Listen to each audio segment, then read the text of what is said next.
You'll never amount to anything, just give up. What would you do if someone said that to you while your bank account quietly held $5 million? Well, that's what my sister said loud enough for every cousin at the birthday table to snicker under their breath, loud enough for my parents to lower their eyes and pretend it was a joke. My aunt leaned in, whispering, "By the way, my company's hiring." My uncle smirked. The room pulsed with their silence, waiting for me to break. I didn't. I pressed my hands together under the table, felt my nails dig into my skin, and made a vow. They thought I had nothing. What none of them knew was that one day, with a single swipe on my phone, I would make their laughter stop. My name is Emily Carter. I'm 29, the forgotten child, as some relatives like to joke when they think I can't hear. I used to sit in this very dining room staring at the walls covered with Sophia's trophies and framed college degrees. Every photo seemed to tell the same story. She was the star and I was the shadow.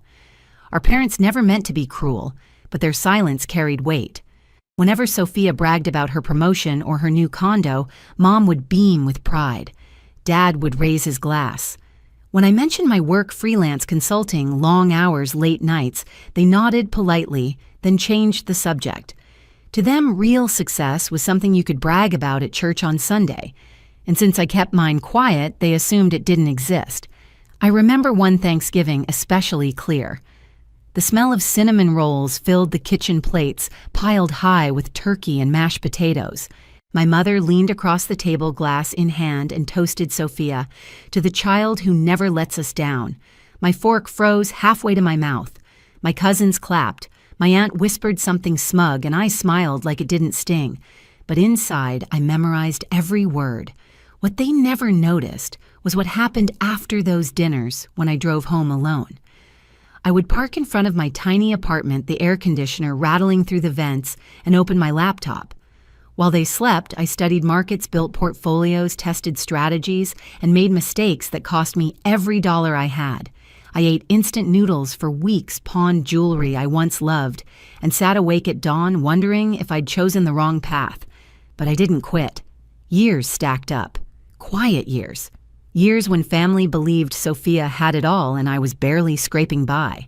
They didn't see the contracts slowly piling up, the late-night calls with clients overseas, the spreadsheets that glowed on my screen until my eyes blurred. They didn't see the moment the numbers finally tipped, when red turned to green and the account balance grew beyond anything I had imagined. So I let them laugh. I let them whisper. I let Sophia deliver her lines at every family gathering, each one sharper than the last. I stayed silent, because silence was my cover, my armor. And as I sat at that birthday table, nails biting into my palms, I thought of every sleepless night, every dollar earned, every plan no one knew about. They thought I was nothing. But the truth was already sitting in my pocket, locked behind one simple swipe on my phone. It wasn't just one birthday dinner. The tension had been simmering for years like a pot left too long on the stove. Every family event was another chance for Sophia to jab at me. She did it with a smile, like cruelty was her love language. At Christmas, she handed me a card with a $20 bill tucked inside and said, "For your little projects." Everyone laughed. I smiled, tucked it into my purse, and excused myself to the kitchen before my hands started to shake. At Easter brunch, she clinked her mimosa glass and announced to the whole table, "Emily doesn't believe in real jobs. She's still freelancing." The word dripped with pity, and the room echoed with polite chuckles. My father cleared his throat. My mother adjusted her napkin. No one defended me. I didn't bother to defend myself either. Not yet. Because here's the truth: I was tired of fighting on their stage. My war was waged in silence, in spreadsheets, in the late nights when I built what no one thought I could build. But silence has a cost. Each jab, each whisper, each smug glance pressed heavier on my chest. The turning point came one humid July evening when Sophia's company threw a party at a rooftop bar. Somehow, I ended up on the guest list, probably because my parents begged her to include me. I stood there in a thrift store dress while everyone else glittered in cocktail attire. The skyline stretched behind us, glittering perfect. And then Sophia did what Sophia always does. She raised her glass. To family, she said, eyes locked on me, and to those of us who actually make something of ourselves. The laughter this time wasn't quiet. It was loud, raw, full-throated. I caught my reflection in the tall glass windows alone out of place, painted as the failure once again. For the first time, my silence felt like a cage. I left early heels in my hand, sweat sticking to the back of my dress. On the subway ride home, my phone buzzed with client messages, numbers, updates. I scrolled through contracts worth more than the annual salaries of half the people laughing at me. And for the first time, I realized I wasn't just surviving, I was ahead, way ahead. That night, I didn't cry. I opened my laptop, stared at the glowing green numbers in my account, and made a decision. I wouldn't keep hiding. They thought my silence meant defeat, but silence can also be strategy. The next time Sophia tried to humiliate me, I wouldn't just stand there. I would let the truth speak for me with one undeniable, unarguable swipe. The fallout from that rooftop party clung to me like cigarette smoke. My mother called the next morning, her voice syrupy, sweet, but edged with disappointment. "Emily, you should try to be more like your sister. People admire her, you know. My father didn't even call. He just sent me a link to a job posting at his friend's accounting firm. A subtle nudge. Another reminder that in their eyes I hadn't arrived anywhere worth celebrating. I said nothing. I let them believe I was still floundering, still barely getting by. The truth burned inside me, almost unbearable. But I knew something they didn't when pride blinds people. You don't argue, you wait. That night, I drove back to my apartment, unlocked the door, and sank into my chair. My computer hummed as the screen lit up with rows of numbers, graphs, and charts. Contracts signed, deposits cleared. My account balance blinked at me, 5073411882. I stared at the number until my chest loosened. That was no accident. That was years of sweat, sacrifice, and silence. But here's the thing about silence, it can crush you or it can sharpen you. I chose the second. I started digging through old folders, contracts, even family records. I found emails Sophia had sent me years ago, mocking me for throwing my life away. I reread texts from my father telling me I was too stubborn to last without a paycheck. Each one of those messages felt like kindling, dry and ready to catch fire. Then the collapse began, not mine, but theirs. A client of Sophia's company reached out to me privately. They'd heard of my firm through a referral and wanted my expertise. Their contract, worth more than Sophia's yearly salary. I signed it quietly. 2 weeks later, another came in, and another. I realized something. While Sophia had been busy polishing her image, I had been building something solid. My foundation was unshakable, hers paper thin. At the same time, my grandmother, who had always been kind to me, confided over tea that she worried about the family's future. She whispered that Sophia and my parents had been dipping into her savings, convincing her it was for the good of the family. My stomach turned. That was more than humiliation. That was theft. I promised her right then that I would not let it stand. From that day forward, my silence wasn't passive anymore. It was deliberate. I contacted a lawyer, laid out every document, every bank statement, every detail of my own earnings, and every whisper of what they'd done to Grandma. He listened, then leaned back and said, "When the time comes, you'll have everything you need." And that was it, the moment I shifted. No more being the quiet shadow. No more letting their words define me. The day they laughed at me across the birthday table was the day I realized the next laugh would be mine. The night everything broke open was supposed to be a celebration. My parents called it a family dinner, but everyone knew it was really another stage for Sophia. Her promotion, Dad's retirement, the perfect family on display. The dining room glowed under the chandelier, white tablecloth wine glasses lined like soldiers, a cake with Sophia's name piped in perfect script. I walked in quiet as always and felt a dozen pairs of eyes measure me. "Brave of you to come," Sophia said with a smile sharp enough to cut. Her lipstick caught the light like polished armor. Dad clapped my back. Maybe tonight you'll hear how real success sounds." I sat down without answering. The air smelled of roast beef and expensive perfume. My aunt leaned over. "By the way, my company's still hiring," she whispered as if humiliation could pass for kindness. The meal rolled on clinking forks, bursts of laughter my name barely mentioned.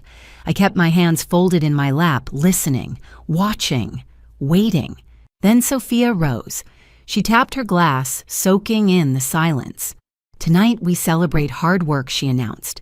"People who deliver, not people who dabble, not people who have projects." Her eyes flicked toward me just long enough for everyone to catch it.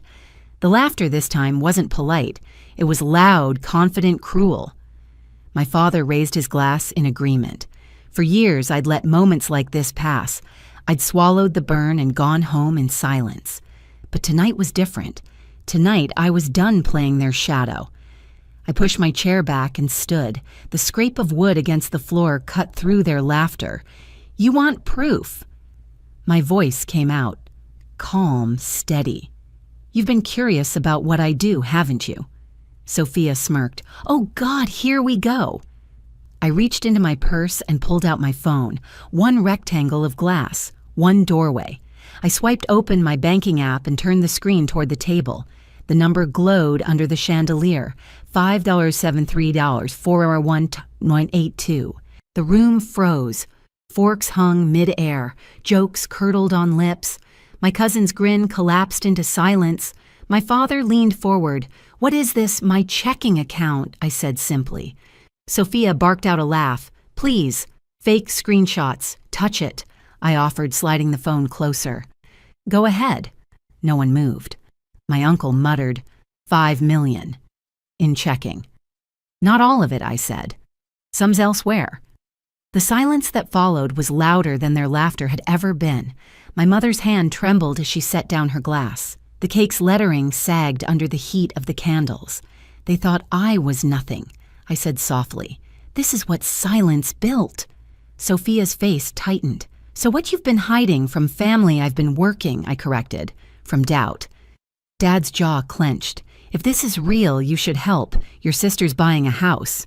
We could—" "No," I said. One word sharp as a blade. My mother flinched. "Emily family shares. That's what family does. Family doesn't raid grandma's savings," I snapped. The words cut through the air like glass breaking. The chandelier hummed. My father's face drained of color. "Watch your mouth." She told me herself. I pressed on. "Transfers, dates, amounts. She was pressured. You called it for the good of the family." "That's not family, that's theft." Gasps rippled around the table. My aunt stared at her plate. My uncle set his fork down with a clatter. Before anyone could recover, the front door opened. My lawyer stepped inside, a leather folder under his arm. His calm voice sliced through the tension. "Good evening. I'm here for Mr. Carter and Ms. Sophia Carter." Dad rose from his chair. "This is a private dinner." The lawyer smiled politely. "And I won't stay long." He laid 2 envelopes on the table, names printed in bold black letters. "Formal notices regarding an elder financial abuse investigation. You'll both be contacted for statements." The room went still. No one laughed. No one whispered. Even the candles seemed to hesitate. "You brought a lawyer to dinner," my mother breathed, horrified. "I brought protection," I said, "for Grandma." Sophia grabbed her envelope but didn't open it. "She's old. She forgets. She misremembers." "She doesn't," I said. "She's careful. She's tired of being silenced. And now she's not alone." My father ripped his envelope open, scanning fast. His voice shook. "This won't hold." "It will," my lawyer replied. "Evidence tends to hold." Sophia's bravado faltered. For once her smirk slipped. Her eyes darted between my parents. That alone was confirmation. I looked around the table at the faces that had waited years to see me break. Now they were the ones unraveling. "You said I'd never amount to anything," I told Sophia. "But you were wrong. The difference is I built something. You took. That's why this ends here." No one spoke. The only sound was the soft drip of wax on porcelain. I gathered my phone, slipped it back into my purse, and straightened. My knees were steady. My vow made years ago under this very roof was finally fulfilled. I didn't come to humiliate anyone, I said quieter now. I came to stop something. And to tell the truth. The lawyer nodded, closed his folder, and stepped back toward the door. His job here was done. The rest was inevitable.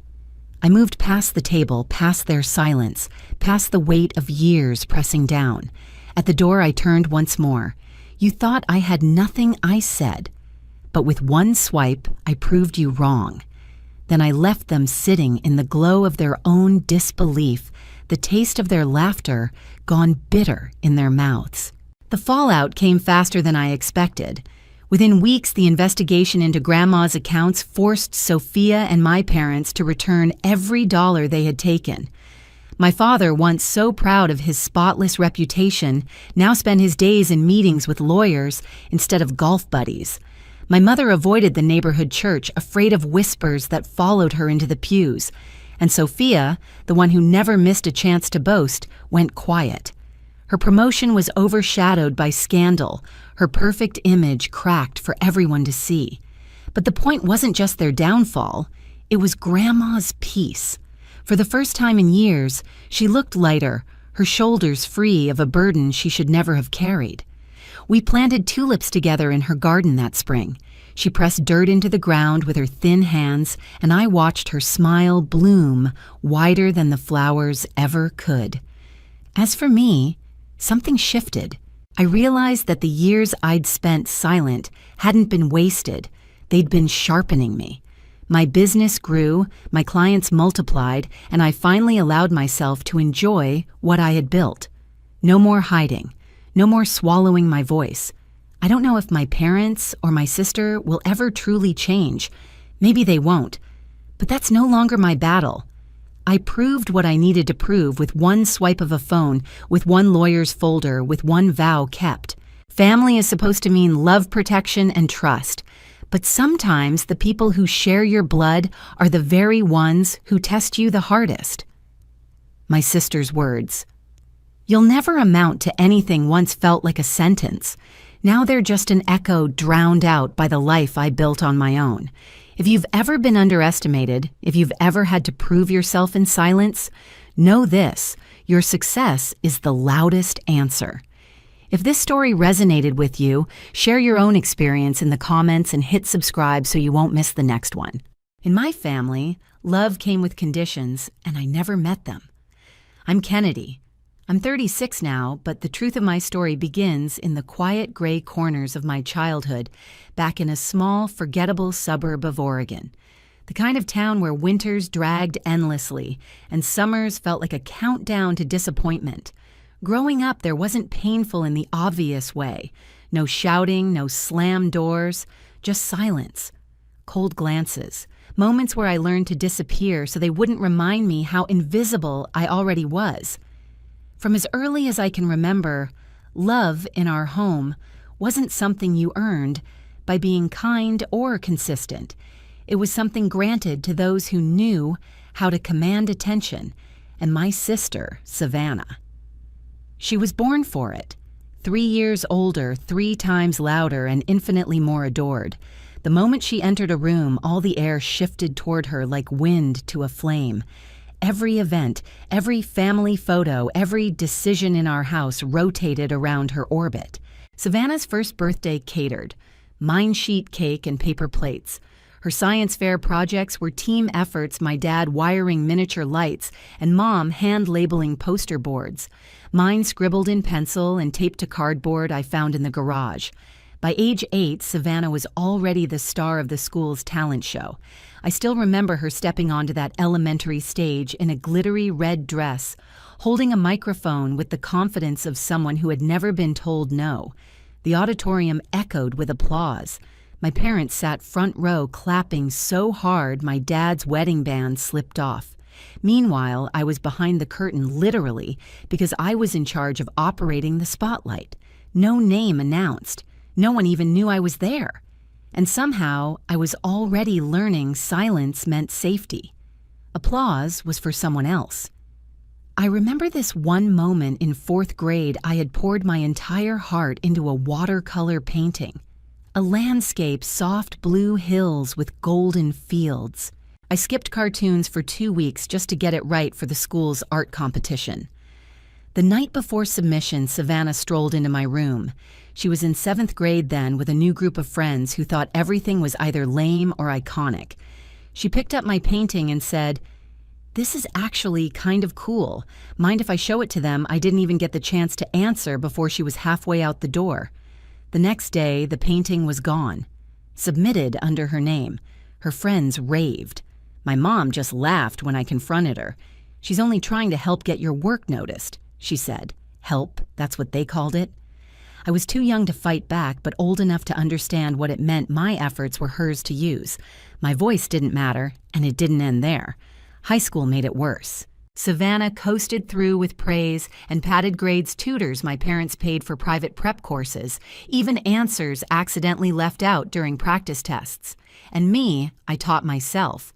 Burned through flashcards under dim lamps while the dishwasher rattled in the background. I once got a B+ in chemistry and nearly cried, not because I wanted better, but because it was mine. I told my mom once that I wanted to apply to a college in Portland.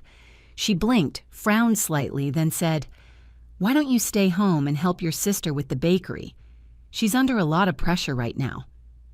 The bakery. That place was supposed to be a family project. But Savannah. She barely showed up. She was always networking or recovering from stress.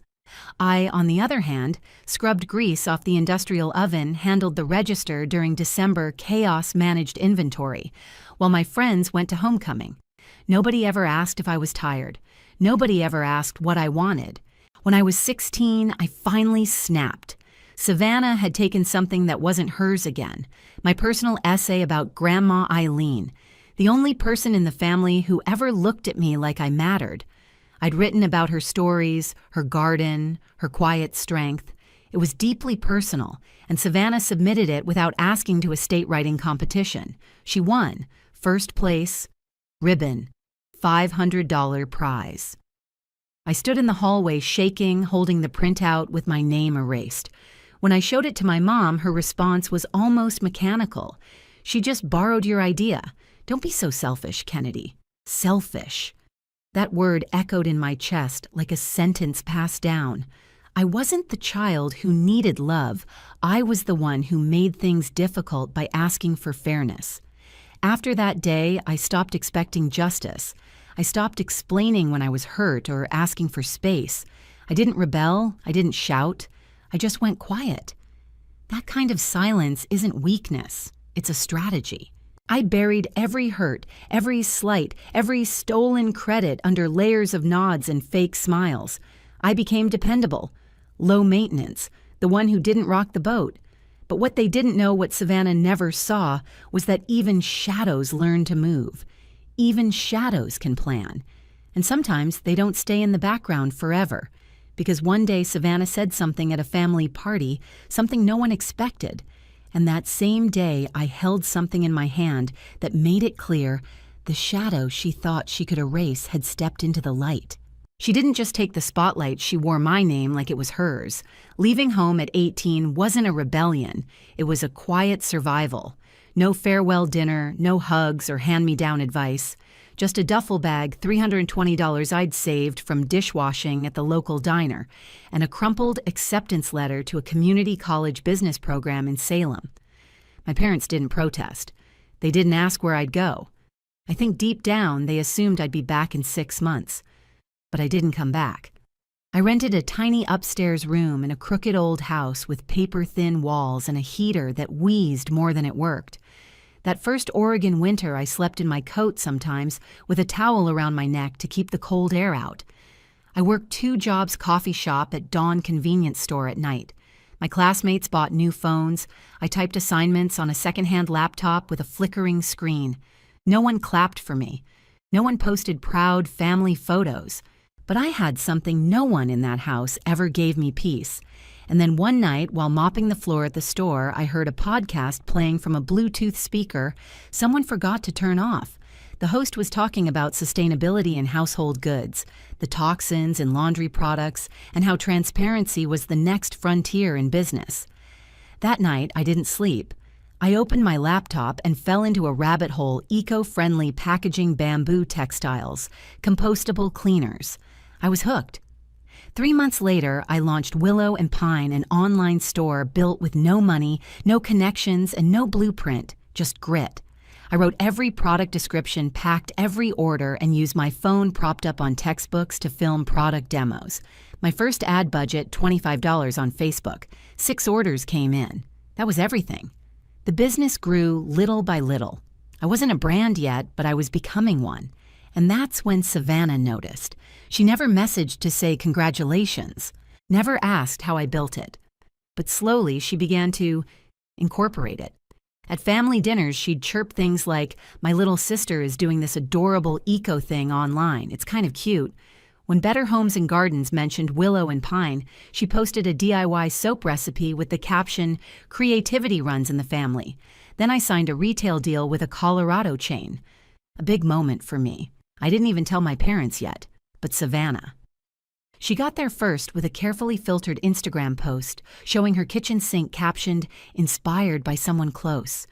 Big things are coming, I wanted to scream. But I didn't, because I was too tired. Not of the work, but of being erased. Again. Savannah hadn't held a job longer than 6 months in years. She bounced from MLMs to yoga teacher training to interior design consulting, always posting about her next big thing. She borrowed designer bags, rented luxury cars, and smiled with the kind of confidence only someone constantly starting over could carry. But the tipping point, it came on an ordinary Sunday. Family barbecue, kids running through sprinklers, paper plates stacked with potato salad. And then, without warning, Savannah turned to a cluster of cousins and said loud enough for the entire table to hear, "Pretty sure Kennedy's having a tough time right now, but she always tries her best." That moment sliced through the air like broken glass. Pitying looks followed. Someone offered me job leads in passing. Another asked, "Are you okay financially?" I sat there in silence, gripping my glass. Savannah smiled sweetly like she'd just rescued a puppy. What she didn't know, what no one at that table knew, was that 3 days earlier, I had wired a full cash deposit for the very lakefront house she bragged about buying someday. No mortgage, no bank loan, just clean-earned money. I let her run with the sympathy narrative because I was done playing defense. Let her perform. The most dangerous woman in any room, the one who smiles while you miscalculate her.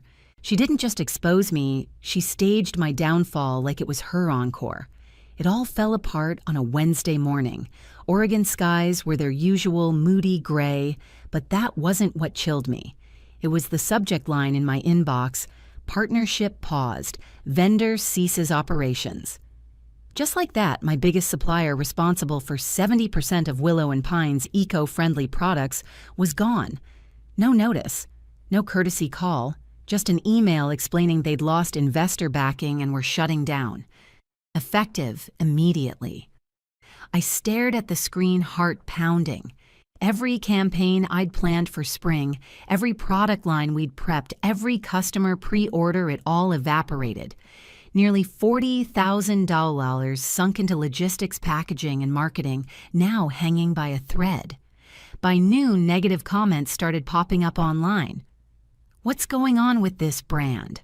Why is no one replying to emails? I felt the ground shift beneath me. My home office became a war room. Lawyer, accountant, backup supplier calls ran into the night. One advisor suggested preparing for a worst-case scenario, just in case he said sliding a gray folder across the table labeled "Confidential Chapter 11 Prep." I didn't want to look at it, but I had to. I wasn't failing, I was protecting my work. I locked the folder away in my home office drawer. What I didn't realize, what I'd forgotten entirely, was that 3 years earlier, Savannah had house sat for me after my wrist injury from a car accident. I'd given her a spare key back then. I never got it back, and she never forgot. 1 week later, I was in Portland negotiating with a potential new supplier when I got a text from Savannah. "Hey, saw some file on your desk. Thought it was PR material, opened it by mistake. Hope that's okay. My stomach dropped. Nobody accidentally opens a file labeled Confidential Legal Counsel Only and reads 5 pages of bankruptcy planning unless they're looking for something. I texted back, "Don't touch my things again." She never replied, and for a moment I naively believed that was the end of it. I was wrong. 3 weeks later, we were all gathered for my father's 60th birthday. Cozy Italian restaurant in downtown Eugene, wine glasses, clinking Sinatra humming low through the speakers. I arrived on time. Savannah, of course, came late, clicking into the room in her white blazer and red heels, hair bouncing like she had a fan following her. But something felt off. The stares from extended family weren't warm, they were pitying. My cousin Delia leaned in and whispered, "Heard something happened with Willow and Pine. Are you okay?" I forced a smile. Every business has ups and downs. We're adjusting. That should have been the end of it. But Savannah wasn't done. As the waiter brought out the birthday cake, she lifted her glass and said in her most delicate performative tone, "We're so lucky to have each other. Even when times are tough, like with Kennedy's business, there's always open arms. I just want her to know she can move in with me if things get too overwhelming." The entire restaurant fell quiet. All eyes turned to me. My mother gasped softly. My dad's face tightened. My fingers tightened around my fork knuckles, pale, but I didn't speak. What no one at that table knew was that I had already signed a deal with a Montana-based supplier. Faster fulfillment, better margins. I'd secured short-term investment from a Seattle angel investor, and I'd paid off my existing business credit line in just 26 days. But Savannah knew just enough to spin a half-truth into a full-blown humiliation. And she did it with the grace of someone who'd practiced it. No, she wasn't offering help. She was offering herself as the hero while casting me as the helpless tragedy. I didn't clap back, not in that moment. I just raised my glass and smiled slow and steady. Savannah faltered just slightly, her voice catching. Because she didn't know that in my purse tucked beside my lipstick and wallet was something far more powerful than a rebuttal. It was a set of keys to the lake house, the one she always said would be hers. She thought the story was hers to write, but I had already built the final chapter, brick by brick. The morning after my father's birthday party, I woke up early, not out of stress, out of clarity. Something had shifted. I had spent most of my life letting Savannah twist the narrative, letting her rewrite me as a supporting role in my own life. But not anymore. I didn't need to prove myself. I just needed to act. That same morning, I made 3 calls to my lawyer to finalize the title transfer on the lake house. To the seller to confirm the keys would be available for handover within the week. To Savannah, well, not a call, a message. "Meet me at 1 p.m., 1749 Echo Pine Lane. Don't be late." She texted back in under a minute. "What is that place? Are you okay?" "What's going on?" I replied with just 2 words. "Just come." I knew she'd recognize the address. She'd mentioned that house for years at birthdays, brunches, and barbecues. That's the dream she'd sigh dramatically, pointing at photos she'd saved on Zillow. That view, it belongs to me. One day, I'll host my wedding there. The irony. A week before, she had even reposted the real estate listing with the caption, "Why is life so cruel?" She didn't know that while she was posting, I was already inside the house signing the purchase agreement with the realtor. No mortgage, no co-buyer, just me. At 12:45, I arrived at Echo Pine Lane. It was a perfect July afternoon. The pine trees stood tall and silent. The lake shimmered like polished glass, and the 2-story timber house looked exactly like the dream she always bragged about owning. I brought coffee, 2 ceramic mugs, sat on the wooden bench out front and waited. At 1:10, Savannah's red Mercedes rolled up. Of course she was late. She stepped out wearing oversized sunglasses, sleek trench coat, and a designer bag tucked under her arm like a prize ribbon. She looked around, clearly unsure. "Who gave you this address?" she asked. Brow furrowed. I motioned to the bench beside me. "Sit down. I've got something to tell you." She took off her sunglasses slowly, her face caught between curiosity and caution, then sat, right in the spot where 3 years ago she posted that photo with the caption, "One day, this view will be mine." I took a slow sip of coffee and looked at her. "You know, I said evenly I heard everything you said at Dad's birthday, every single word." Savannah gave a tight smile. "I was just trying to help. I worry about you, Kennedy." I met her eyes steady. "I'm not bankrupt. I never was." Her face twitched just for a second. The smile slipped. "But—" I saw documents. "Contingency file," I interrupted. "Legal backup, never filed, just preparation. You never should have opened it." Silence stretched between us. For once, she had no comeback. I stood and reached into my coat pocket, pulling out a small ring of keys. I placed them on the bench between us. "Remember this house," I said quietly. "You've talked about it for years, dreamed about it. Said it would be your sanctuary, your legacy." She stared at the keys, then at the front porch, blinking hard. "Don't tell me I signed the papers yesterday," I said. "It's mine." Her mouth opened, but no words came out. I kept going calm and measured. No loans, no mortgage. I didn't buy it to prove anything. I bought it because I could, and because I wanted to. Savannah looked out over the lake, blinking against the sunlight. Her shoulders dropped slightly. I could see the cracks forming not in her performance, but in her composure. I didn't tell anyone, I added. Not to be secretive, but because I wanted to see if you'd stop. If you'd finally draw the line and stop dragging my name into your act. But you didn't. She looked down at the keys like they were something sacred she'd lost before ever holding. I poured more coffee into her mug and stood. "Stay here. Take it all in. This view, this house, this moment. Because this right here is the cost of assuming everyone else will always play your supporting cast."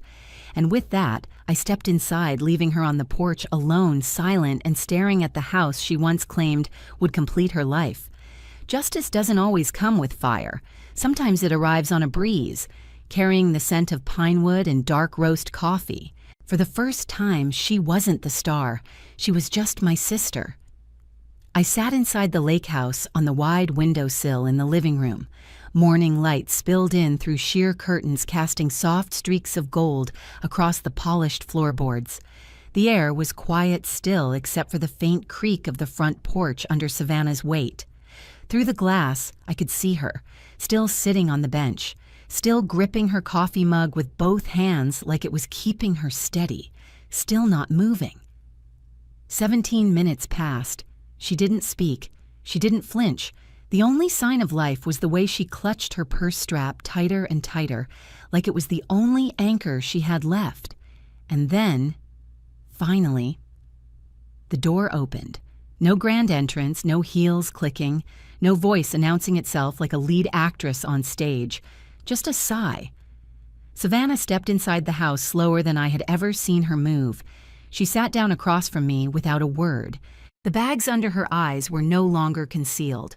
Her hair was slightly frizzy from the lake breeze, and for the first time in what felt like years, she looked human. She glanced at the coffee pot, then at me. "Do you hate me that much?" she asked, her voice low. I tilted my head. "It's not hate," I said softly. "It's exhaustion." She let out a breath that sounded more like a laugh, but there was no humor in it. "Yeah," she whispered, "you probably are. Tired of carrying your own success? Tired of dodging the sister who always hijacked it?" I didn't respond. I waited.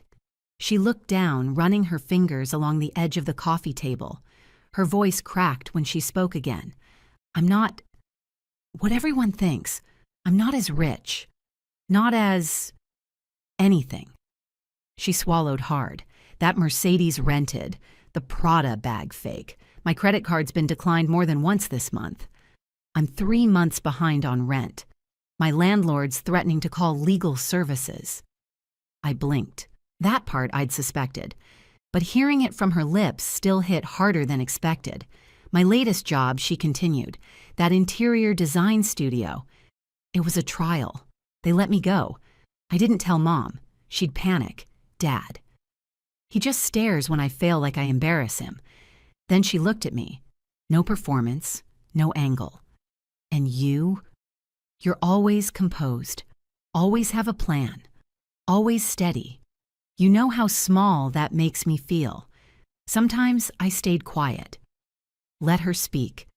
I don't know how to be in the room with you without feeling like I'm disappearing, she said. So I do what I've always done, I twist the story. Make myself useful in the only way I know how. She was unraveling, piece by piece. I needed people to believe I helped you, she admitted. Because otherwise, I'm just the older sister with nothing to show for herself. I don't even know who I am when I'm not pretending. I poured more coffee and slid it toward her. Her hand trembled slightly as she took the mug. And last night I asked. The performance at Dad's party, Savannah closed her eyes. Awful. I know. I rehearsed it. Thought I could make myself the hero again. I thought, maybe if I said it sweet enough, I could control the story like before. She opened her eyes again, red-rimmed but steady. I was wrong. The words hung there like fragile glass. I sat back, taking a slow breath. For the first time in our lives, Savannah wasn't lying, spinning, or deflecting. She was just telling the truth. And the silence between us didn't feel like punishment anymore. It felt like possibility. I looked around the lake house. 5 bedrooms, more space than I needed. So I said what I never thought I would. You can stay here. For a while. If you want. She blinked. You're not throwing me out. No, I said calmly. But I have 3 conditions. She sat up straighter. 1, I said, holding up a finger. You contribute financially. It's not a charity invite. She nodded slowly. 2, I continued, you tell the family the truth. About everything. The lies, the manipulation, the performance. She hesitated, then nodded again. And 3, I said, leaning forward, you stop using my name. No more business cards, no more fake titles, no more social media stunts. My story is mine, not yours. This time she didn't nod immediately, but eventually she looked me in the eye and said, deal. And in that moment, I didn't see a rival. I didn't see a threat. I saw a woman who had spent too long pretending too long trying to rewrite her life through mine. I reached across the table and placed my hand on hers. She didn't pull away. Outside, the wind stirred the pines and rippled the lake like the world was slowly exhaling. I didn't know if Savannah and I would ever be best friends, or even close. But for the first time, the conversation was real. The ground felt solid. No performance. No script. Just 2 women tired of pretending, finally sitting in the same scene. We didn't need a dramatic climax. We just needed the truth and one final scene to share it with the world. 2 weeks after that porch conversation, the one where Savannah took off her mask and I offered her a place to stay, we sent out a message in the family group chat. This Sunday, 3 p.m., Echo Pine Lane. There's something important we'd like to share. No other details, just the time, the place, and both our names attached. It didn't take long before the group chat went quiet. No one asked questions, but I could feel the wheels turning behind every scene notification. The day came soft and windless. The lake was calm. The house gleamed in afternoon light like it had been waiting for this moment. I prepped the backyard with folding chairs, pitchers of lemonade and trays of pastries my mom insisted on baking just in case this was serious. Aunt Monica brought crystal glasses. Uncle Robert brought his same old khaki jacket and awkward warmth. And Savannah. She showed up early. That alone shocked everyone. She wore a simple teal linen dress. No brand names, no platform heels, no statement earrings or loud perfume.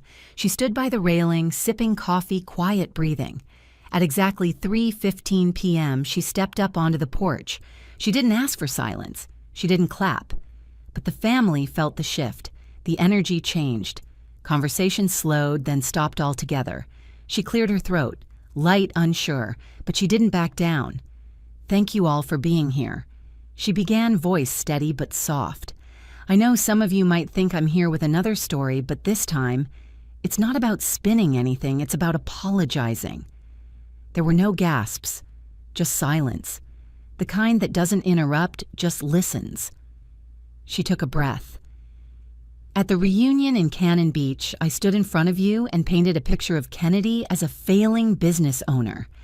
I made it sound like she was crumbling, that she needed saving, that I was the one to do it. She paused. Her hands trembled slightly. But that wasn't true. Not only did I steal her privacy and twist it into pity, I did it because I was drowning in my own failures. I wasn't the helper. I was the one who needed help. Aunt Monica set down her drink. My dad's lips tightened. Mom reached for his hand. Savannah kept going. No tears this time, just honesty. Kennedy didn't clap back. She didn't shame me in front of anyone, but she did something stronger. She showed me the cost of rewriting someone else's story by quietly reclaiming her own. She looked around, then turned to me. This house, the one I always said I'd buy, it's hers, bought outright. No loans, no help. And I had no idea until I sat on that bench and she told me calm as ever that she had moved forward without needing a single word from me. The air was still. Not heavy, just full. She looked down, then up. I'm sorry, Kennedy. For the lies, for the jealousy, for the performances. I'm sorry for pretending your spotlight belonged to me. A beat of silence. I stood, walked to her, and without thinking, I hugged her. Not for the family, not for show, just because it was time. Aunt Beth let out a tiny sob. Mom started crying. Dad nodded slowly as if he'd finally understood something he hadn't seen for decades. And just like that, the moment passed into something else. We ate. We laughed. We told stories, real ones.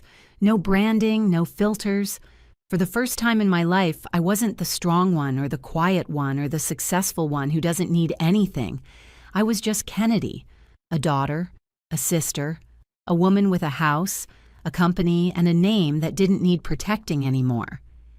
Later that night, after most people had gone home, Savannah and I stood on the porch. The lake shimmered under the moon. She looked out at the water arms crossed against the chill. It's quiet here, she said. Yeah, I replied. But it's the good kind of quiet. She nodded, brushing hair out of her face. You didn't just take my dream, Kennedy, she said softly. You woke me up from it. I didn't respond. I didn't need to. I just stood beside her shoulder to shoulder.